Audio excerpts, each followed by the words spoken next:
Here we go.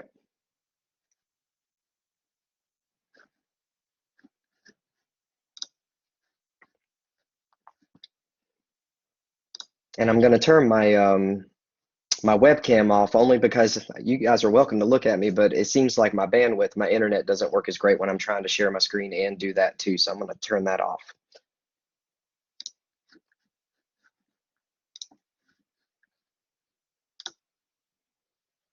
There we go.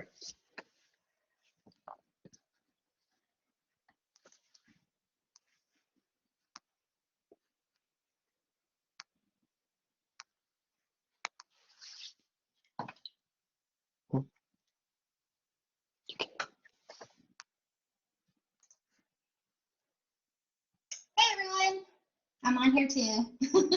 It's good to see you guys. You have to actually click that. Now say it. Hey everybody, my video's up now.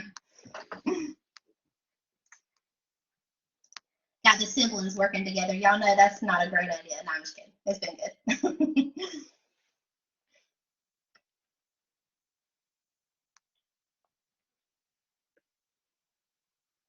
All right, I think it's time to start our session. It's 12:45. So Alexander's going to start us off today. So here we go. That sounds great.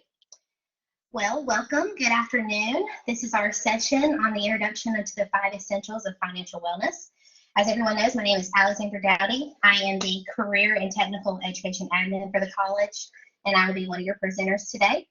Our other presenter is Daniel Barron, as he introduced himself earlier. If you don't know, he is an instructor at the college in business administration and finance.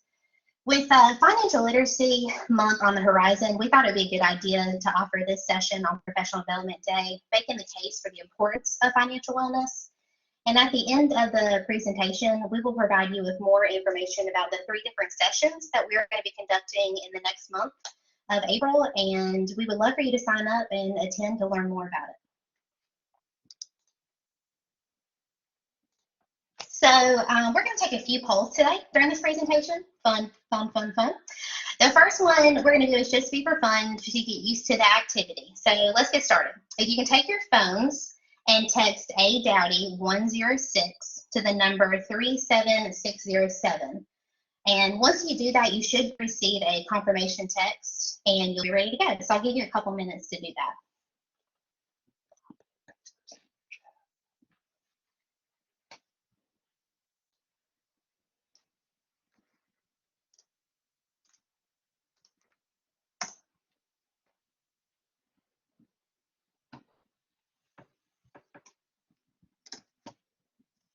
All right, perfect. So I'll go ahead and get to the question while you guys are doing that. So the first question that we have is, if you were suddenly given $1 million, would you A, spend it, B, pay off your debt, C, invest it, D, save it, or E, donate it?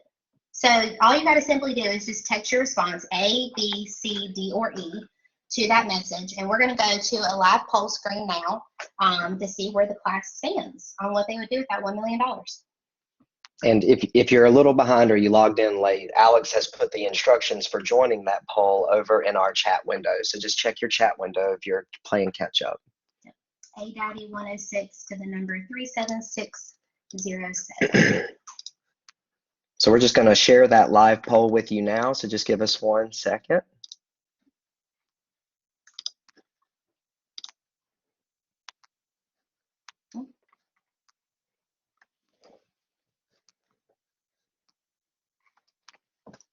Ooh, looks like a lot of people are wanting to pay that debt off, huh, Alex? I know, that's what I said I would do. Invest it and save I it. would like to think that's what I would do.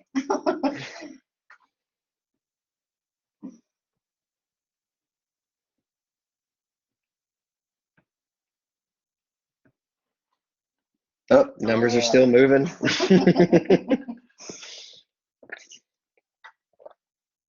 Oh, climbing a little bit. I'm surprised we don't have anybody that just wants to spend it. I know, I am too.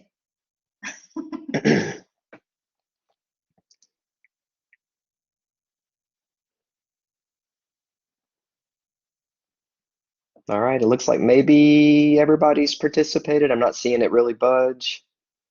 All the above. Yes, that's a great answer. Yeah, Daniel pointed out, well, I don't have $1 million in debt, so I'd have to spend some of it. I was like, that's a good point. That's a great point. Exactly. All right, so I think this poll has run its course, so let me hop back over to our presentation.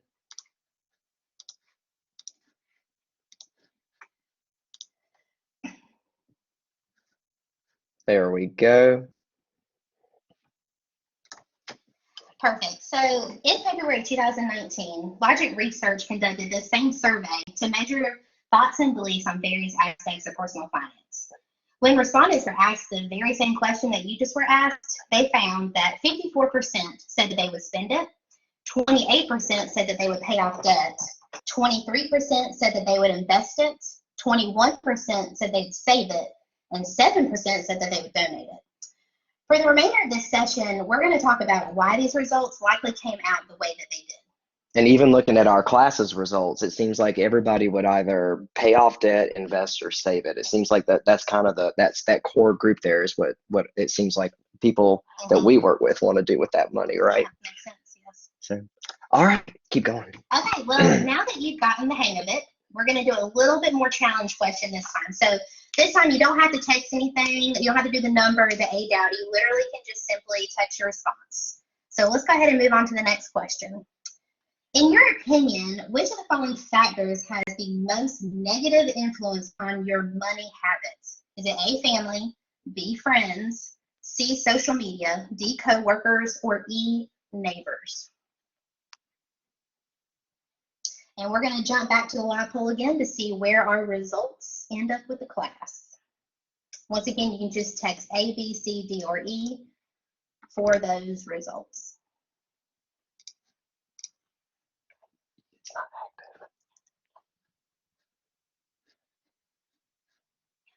Okay. Oh, it's working. It's blue. This one's blue. How about those Tar Heels? Had to throw that out there. Oh, They put two UNC fans. interesting. Families and friends are like neck and neck.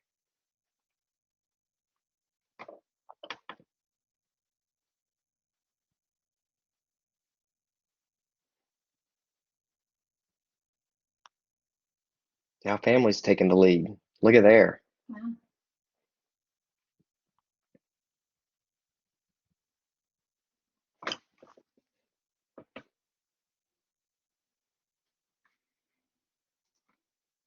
I think we're getting the hint, Alex. I think it's friends and family seems to be where most folks think the worst influences come from, right? Yeah, so it's looking like. All right, so let's hop back over to our presentation.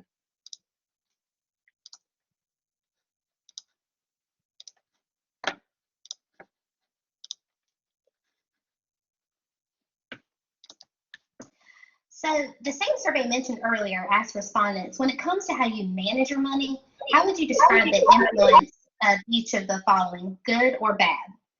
Of the items listed, respondents indicated that family had the most positive influence on their money habits, while social media had the most negative influence on spending habits. Interesting enough, friends came in a close second in both areas, good and bad. Anyone want to take a stab at why that is? Why did we feel like friends came in a close second for good and bad? And while social media ended up being the most negative? Yeah, it looked from our live poll, it looked like a lot of people thought that friends and family played a negative influence. So why, for those of you who answered friends, why did you say that? Good, Jennifer, trying to compete. That's a good observation. Mm-hmm. I would personally say that because it's you don't tell your friends about your finances because you're more private about it. So then you think you have to keep up with it in a way. Mm-hmm. But that would be my view on it. Good. I think she hit the nail on the head, don't you? Exactly. Yeah. Exactly. So, funny enough. Yep. When asked about those observations of their friends' spending habits, respondents admitted to paying more attention to the way that their friends spend the money rather than they save it. I mean, how do you think that they're keeping tabs on their friends?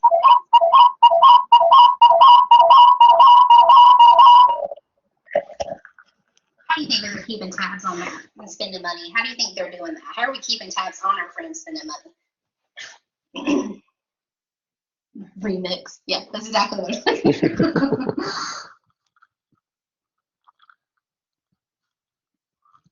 For those of you who said that your friends have negative influences on your spending habits or your money management, how do you typically keep up with your friends? How do you know what they're spending? Or how do you think you know? Anyone have a suggestion?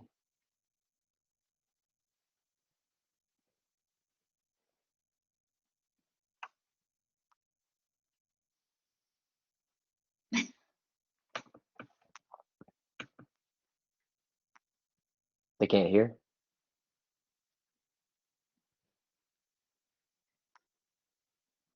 What's the chat say? Let's see. Most will tell you about it on social media. Aha! Aha! That's right.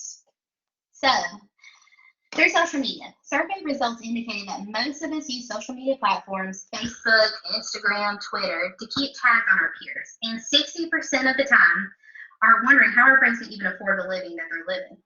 We basically are keeping up with the Joneses, or wait, the Kardashians, depending on the generation you are, through social media. And we focus not so much on the amount they're spending, but more on the life that they're living.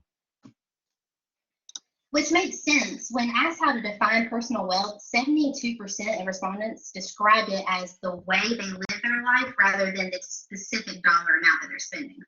So Americans focus more on living a certain way in the future, like a forever home, a car, extracurricular activities, rather than aiming for a specific financial goal like salary, investment, or net worth. That's a really difficult goal to meet, since our method of measurement tends to be comparing our progress with progress of our peers, which is consistently a moving target.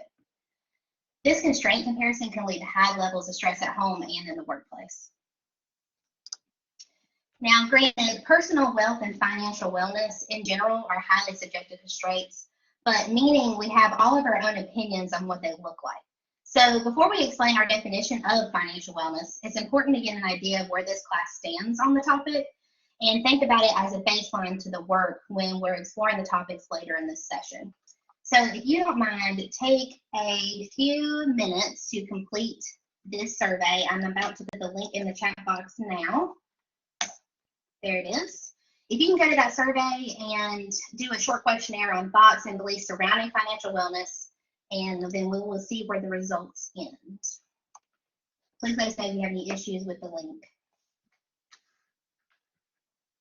This is what you should be seeing when you follow the link. You should arrive at this little form that we've created for you, and you'll hit start and then take about 5 minutes to go through that. It shouldn't take too long. Thank you.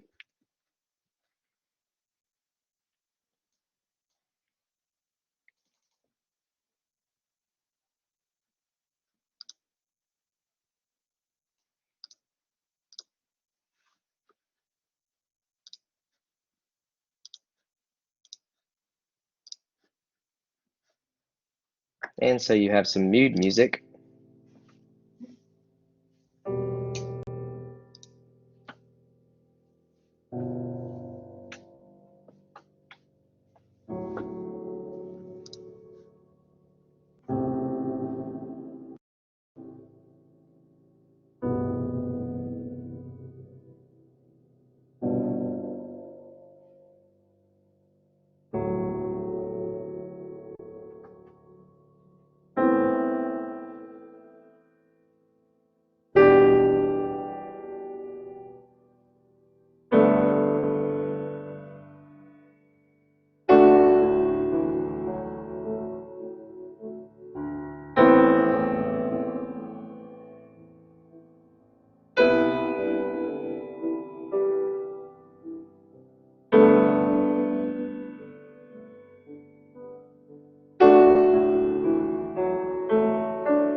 We're sorry about that, folks. We turned it off during the short little break to fill out the questionnaire. Operator error. Well, while you're answering that, we'll go back to the results page, and I'll just go through that one more time because I don't think y'all heard me when I talked. Oh, for the presentation? Yeah, for the Okay. Give us 1 second.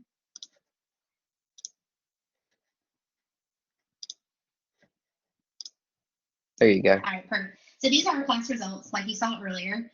The legend at the right explains how to interpret your score. So take a moment and read about the range of your score that you fell in and the idea about your financial wellness journey. If you fell in the 180 to 200 bracket, then that's great. Your knowledge and thoughts and actions are likely highly aligned.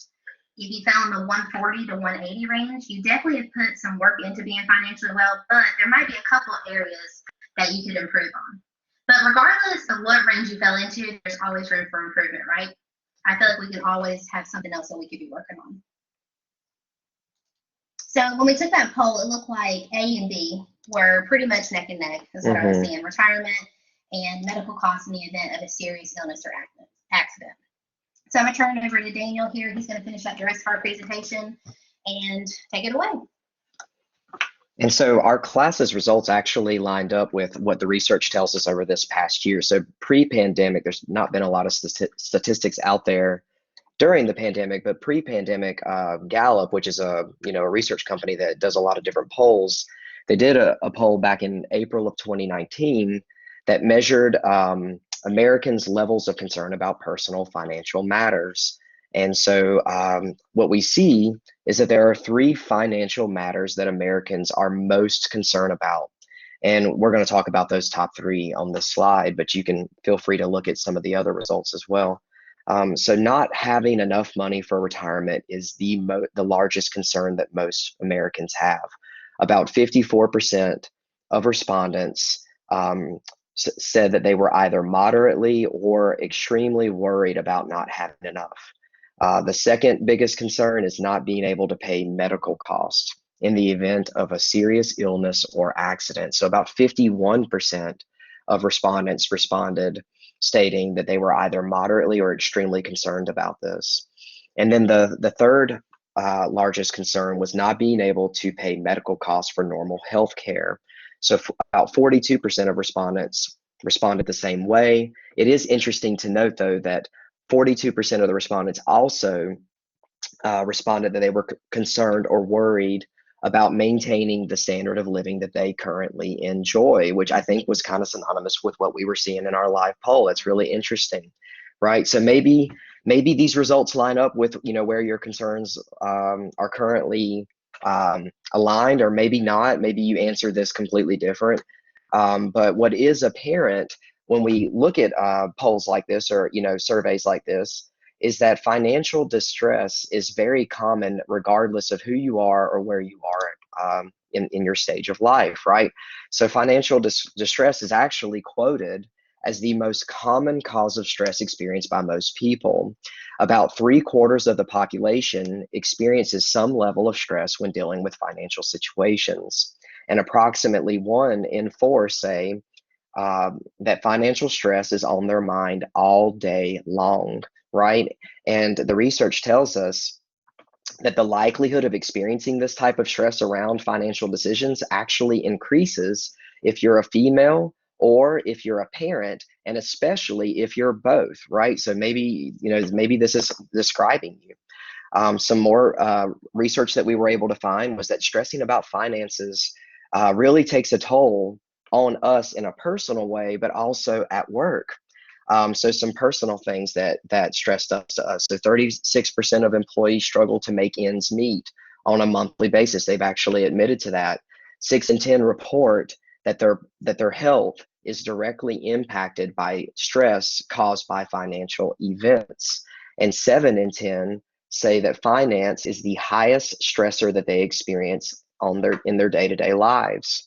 And this bleeds over into the workplace. About 60% of employees state that they are distracted by financial stress in the workplace, and 40% admit to spending anywhere between 3 to 4 to 5 hours a week thinking or dealing with these financial issues that are really personal in nature, but on the job. In fact, 1 in 3 workers shared that they've either arrived late to work or missed whole work days due to a stressful financial situation. So I think it's safe to say that most of us understand that we possess, some bad habits, right? And that we have a lot of financial stress on us, and we're all seeking solutions to that, right? And so the question is, though, how do we view ourselves? Oftentimes like we said earlier in the presentation, we look at our friends, we look at our peers, and we do the comparison game. And what's interesting is when we were doing our research, there was a question on one of the surveys that we found that asked respondents, do you consider yourself a spender or a saver? Now, this is interesting, right? About 59% of people who were polled responded that they considered themselves savers rather than spenders. But, and also 65% responded that they had a willingness to sacrifice spending to save for later more important or high priority purchases. But what's interesting is that despite these responses, the same surveys, the same polls tell a different story when they were asked different questions. So for example, 59% of Americans are living paycheck to paycheck. So it's kind of hard to understand how we can get some of these numbers, right, when we see data like that. Or 44% carry a credit card balance and or struggle to keep up with monthly bill payments. 38% have an emergency fund, right, which is honestly is suggested to be your first savings goal if you are saving. So that's a very low number. And then at the end of that survey, we also found that Americans spend on average about $483 a month on non-essential purchases. So that's just a fancy way of saying wants rather than needs. So why is there this discrepancy between how we think we manage our finances and how we actually do? Why is it that so many of us think that we are savers when in fact the proof kind of points in the opposite direction?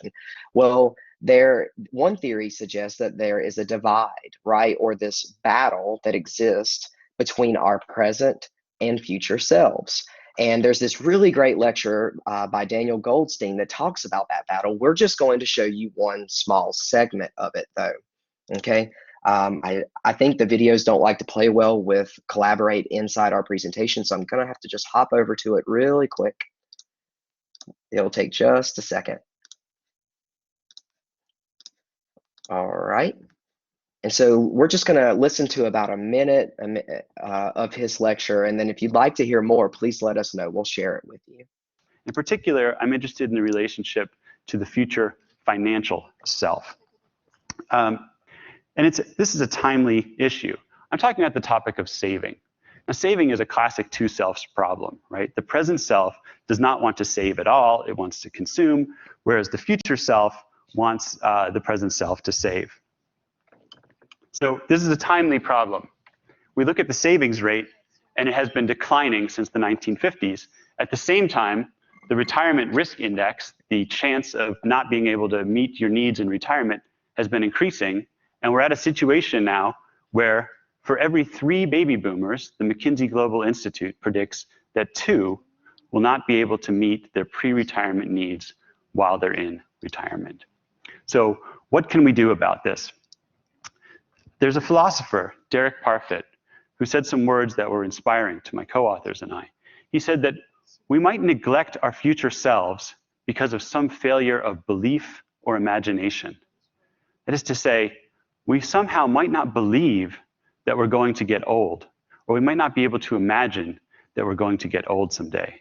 On the one hand, it sounds ridiculous. Of course, we know that we're going to get old, but aren't there things that we believe and don't believe at the same time?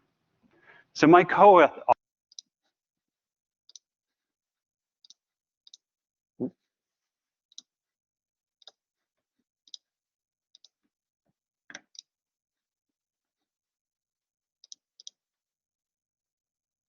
Okay, hopefully everybody can hear me. So I know that was a really short segment, but it's a really impactful segment of his lecture. Now, if you're interested in hearing more from Mr. Goldstein or want to see the full lecture, please let me know. I'm happy to email it to you after today's session. But what we really want to focus on, there we go, but we want to specifically draw your attention to when Mr. Goldstein mentions an inability to imagine or believe in our future self. Isn't that a wild thought? That, we know that the future is out there. We understand that we need to be making decisions today that are going to, enable success in the future. And yet, oftentimes, we struggle with that, right? And he actually presents this quote here at the start of his lecture, and I think it really sums up the message of his lecture really well. It says, to abstain from the enjoyment which is in our power, or to seek distant rather than immediate results, are among the most painful exertions of the human will. Now, that's strong, right? It almost sounds Shakespearean. And maybe you've heard something like this before, maybe not, but I'm willing to bet you have, because I'm sure that you've heard things like FOMO or YOLO or Carpe Diem or Memento Mori, right? And these are basically simplified versions or secular versions of the same message, right? What are these little sayings encouraging us to do? What are they? What would you guys say that this is telling us to do today? I could say that I feel like I hear this from my peers when they're like going on a trip.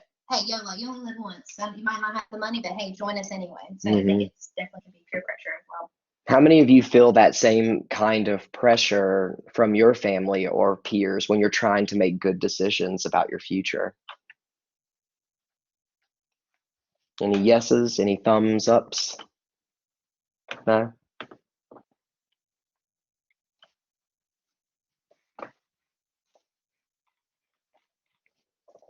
Well, hopefully we're still live. So we're constantly being reminded by society that there's no promise for tomorrow, and we're encouraged to live in the moment. But these reminders actually impact our beliefs, our values, and our habits that we tend to form around finance. In fact, how we approach finance, how we approach our daily decisions is often the source of the stress that we experience. Scientists estimate that the average person has 50,000 to 60,000 thoughts a day. And the brain essentially wants to be efficient, right? We try to automate things. So basically what our brains do is they repeat many of the same processes over and over again, rather than taking the effort or energy to carve out new types of thought patterns or pathways. Okay. About 90% of those thought pathways that we have built, we use over and over again. And this is seen subconsciously as being efficient, right? Because we are eliminating redundancies or repetitiveness. But what science tells us is that 70 to 85% of these repetitive thoughts are negative in nature. And if we're repeating the same thoughts over and over again all day, every day with this negative bias, then maybe our thinking around finance specifically, and other things as well, may not be exactly where we need it to be. It may not be in that positive light or that positive mindset. And so in finance, we call these thought barriers, and we all have them. Many of them are subtle, and we might not even notice that they're there. But the first step in developing financial wellness is identifying these barriers and letting them fall by the wayside. Okay, and so we're going to talk about a few really popular ones on the slide here, but Alex is also sharing with you a handout that is titled General Thought Barriers. It's the handout that you see on the left-hand side of our screen. And you might go down that, like maybe the 4 that we've chosen to highlight don't apply to you, but maybe there are some thought barriers that you're experiencing on that sheet. So looking at this slide, we have should thinking. I should have more money saved before I speak with a financial professional. How many of you think that? Just a thumbs up or a, yeah, I've thought that before. Maybe somebody has said, maybe you need to sit down with a financial advisor, and you think, well, I don't really have enough money saved up right now, so there's no point. How many of you think that?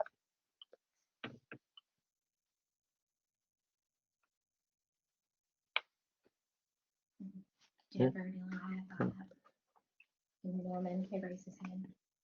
Right, right. This is really common, right? A lot of times we'll have, and financial advisors are like used car salesmen. They're all over the place and they're always wanting your business. So a lot of times you're like, yeah, I'm not the person you need to be head hunting for, shark hunting for. I don't have those, big pockets like my friends do. What about magnification? It will take me forever to pay off my debt.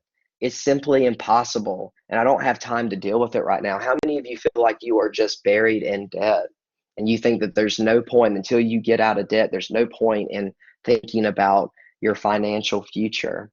Like that's just your priority right now. How many of you are kind of having those thoughts?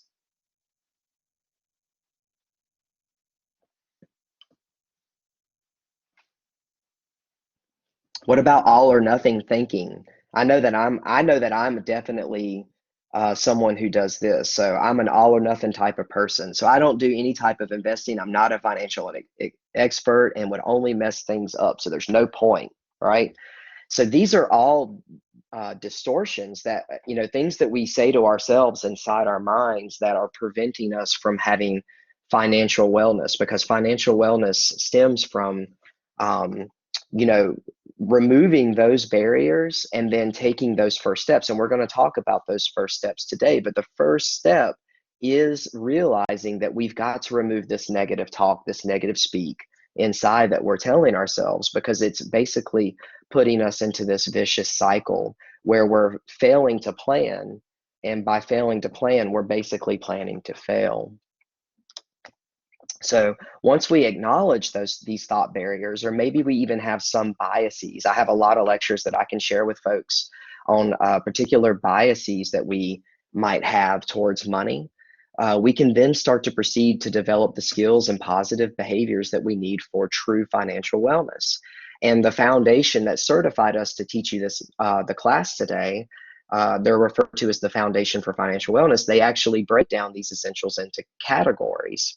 They are budgeting, investing specifically for retirement. That's where most folks, focus when they talk about investing, risk and insurance, taxes, and then life and legacy. Now, tackling these essentials is going to look different for each person. They're very specific and they're very personal, but the impact that it will have on your overall financial wellness is far-reaching. So much so that our sponsors for today, the National Wellness Institute, state that financial wellness plays a significant role in our overall wellness. And they use this image here. They call it the wellness wheel. And basically, they say that each one of these aspects impacts our overall wellness. And when our financial health is in jeopardy, it impacts every one of these areas. So think of it kind of like a spider web. A few examples that they provided us with are physical hindrances. I'm getting tongue-tied here. Hindrances. So, for example, among people reporting high debt stress, 27% have actually experienced ulcers or digestive tract problems when compared with 8% of those with low levels of debt. Or if we look at the social aspect of overall wellness, almost a third of adults with partners, about 31 of all those adults, about 31% report that money is the major source of conflict in their personal relationship with their spouse or partner. So these are just a few examples. They gave us a lot, and we just didn't want to flood you with a bunch of different areas of wellness. But what is interesting is that when we look at the workplace, your finances are likely going to impact you here at work. So much so, as we mentioned earlier, that you might even take a day off. Some of you, I know sometimes I've had to take a mental health day, right? Maybe I'm just mentally ill, right? Like I'm stressing so much about different things going on in my life that I've just got to take a break. And as a matter of fact, 85% of Americans are anxious about financial situations. They experience these heightened levels of anxiety and have been known to take off work. This increases healthcare claims, absenteeism, turnover, and so on. So these are some really important, far-reaching impacts when our financial health is in jeopardy. So it all starts with determining what that good financial health looks like. And like we said earlier, that's going to look different for everyone. I think this image does a really good job of showing that. These are all different areas that we hope to help you develop skill sets and strengths in. But I like how they kind of made this image like a web, because everybody's going to be at a different stage in their life. They're going to have different priorities.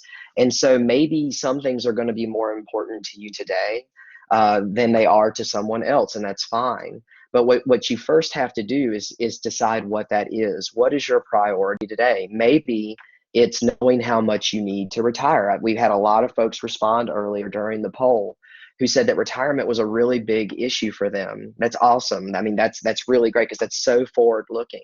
Maybe for others, it's having a budget. Like maybe it's just, man, I just need to learn how to have a budget and stick to it, because I don't do a good job at that. Or maybe you heard us mention an emergency fund earlier and you're like, well, I don't even really know what that is. I kind of know what that is, but maybe I need to learn about that because I know I don't have one.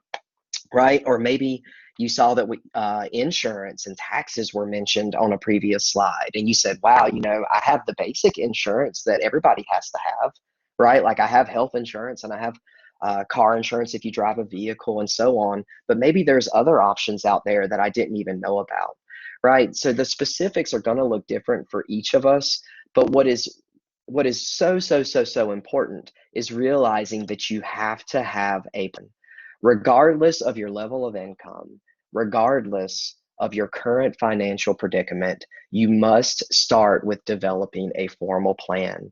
And that's what we're going to help you do in April. That's going to be one of the first things that we talk about, because right now, only 28% of Americans have one. But what's interesting is that 63% of those who do have reported that they have financial stability. And that's just so important when it comes to our overall wellness, right? And of those who didn't have a formal plan, 46% of Americans said that they thought about, their financial goals, but they never sat down and took the time to write one out. And 26% said that they haven't even thought about it because, maybe they're so swamped with debt that they don't even want to think about the future. Now, what's interesting about that is that 26%, when they were asked, like, why are you not thinking ahead? We see some of those similar responses that we saw earlier. Some of them are saying, well, I just don't have the money, right? Or it's too complicated. Every time I try, it just seems so complex and I don't have anyone to help me. Or some of them say that there's just not enough time in a day. And we want to dispel, right? To help anyone who's maybe having those types of thoughts, we want to help you stop thinking that way, because it might be preventing you from reaching the financial wellness that you ultimately seek. And maybe you're saying, well, gosh, why are they harping on this planning thing? Why not talk about budgeting or credit repair? That's where a lot of people really need to start. Well, don't forget that planning is really planning is really the foundation for health and wellness in general, and for reaching any type of goal, right? We teach this to our students here at the college. We teach SMART goals, we teach objectives, right? And reaching those objectives. And so those who engage in strong or sound financial planning are more likely to do the small things that we need them to do in the beginning, so that we can help them reach those long-term goals or objectives, like things like paying their bills on time, developing an emergency fund, learning to automate things like a portion of their savings, of their income into their savings. We call this paying yourself first. And they often learn how to not carry that credit card balance, or to pay it off as soon as you can, making loan payments on time, or eliminating debt. And again, these are short-term objectives to develop that stability, that sound financial health. Because when we demonstrate behaviors that are financially healthy, we find that financial wellness follows. And here's how. People who demonstrate good financial management end up having opportunities for recreation and self-enrichment. So what exactly does that mean? We have more freedom to spend money on experiences rather than things. And there's research out there that says that we actually experience more happiness and satisfaction when we spend money on experiences rather than items, right? This also leads to more time spent with our friends or vacations with family. And what it does is it also gives us opportunities to reconsider our occupation and our career. A recent Gallup poll suggested that that is actually the most important aspect of well-being is our occupational or career well-being. They told us that there's this strong relationship between our job and the perceptions that we have of our daily life when it comes to, are we satisfied, right? And when we are satisfied, we are enabled to choose, a career, right, that actually makes us happy rather than having a job that just pays the bills. Okay. So when we experience that satisfaction, it bleeds over. Think back to that wheel that you saw earlier. It bleeds over into all those different areas: emotional wellness, spiritual wellness, social wellness. As a matter of fact, the research tells us that folks who have strong financial wellness actually stop comparing themselves to others, and they experience an increased sense of philanthropy. So they start giving back, they start participating in charities, they start thinking of ways that they can support their friends and families instead of comparing themselves. And as you can see from this slide, there's a lot of other benefits that come along with that too. So if this is something that you're seeking, if financial wellness is your goal, we really hope that you'll sign up for our series in April, because that's when we're really going to dive into those 5 essentials. And we've only got 3 sessions lined up, so we're going to kind of, push some of them together. But we're going to really jump into budgeting for our first session. Then we're going to look at debt and credit repair if need be. And then we're going to let our session attendees really dictate the final things that we focus on at the end of the month. So we've called that our potpourri, because if it sounds like everybody that came today was really wanting to learn more about retirement and investing, and if that's what session 3 needs to be about, then that's what we'll focus on. But this is what we hope to offer you all for Financial Literacy Month in April. And who knows, maybe by the time April 30th gets here, maybe your answer to that first poll question might change. What do you think? So that concludes our presentation for today. And if there's any questions, now's the time. And Alex? So while we're waiting on any questions to come in the chat box, we just want to say a quick thank you to the foundation.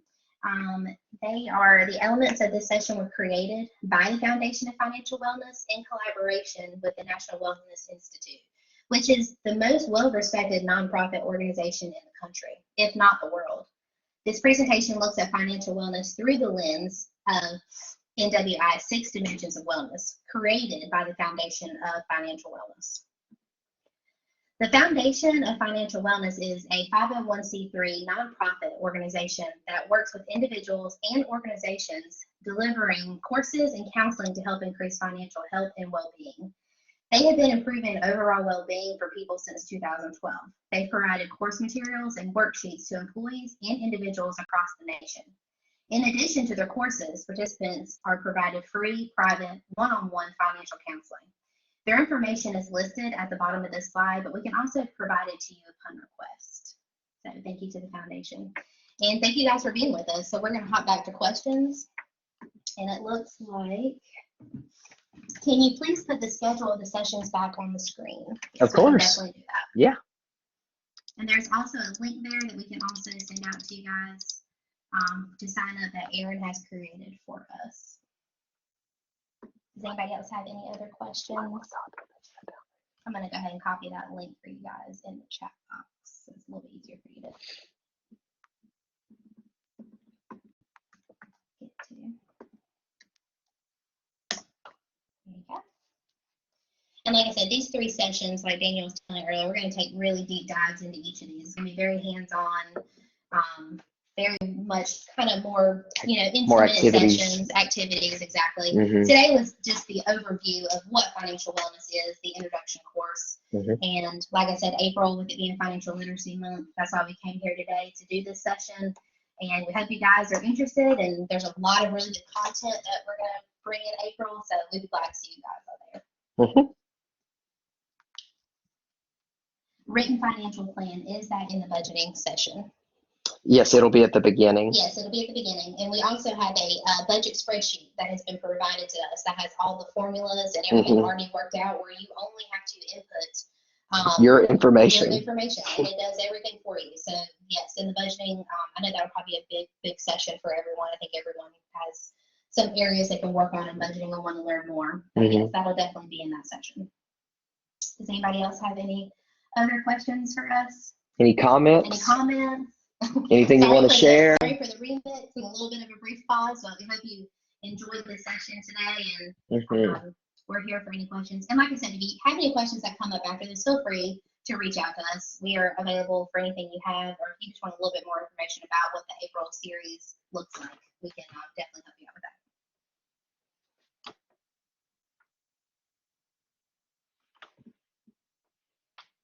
Okay, let's see. This was helpful. Thank you both.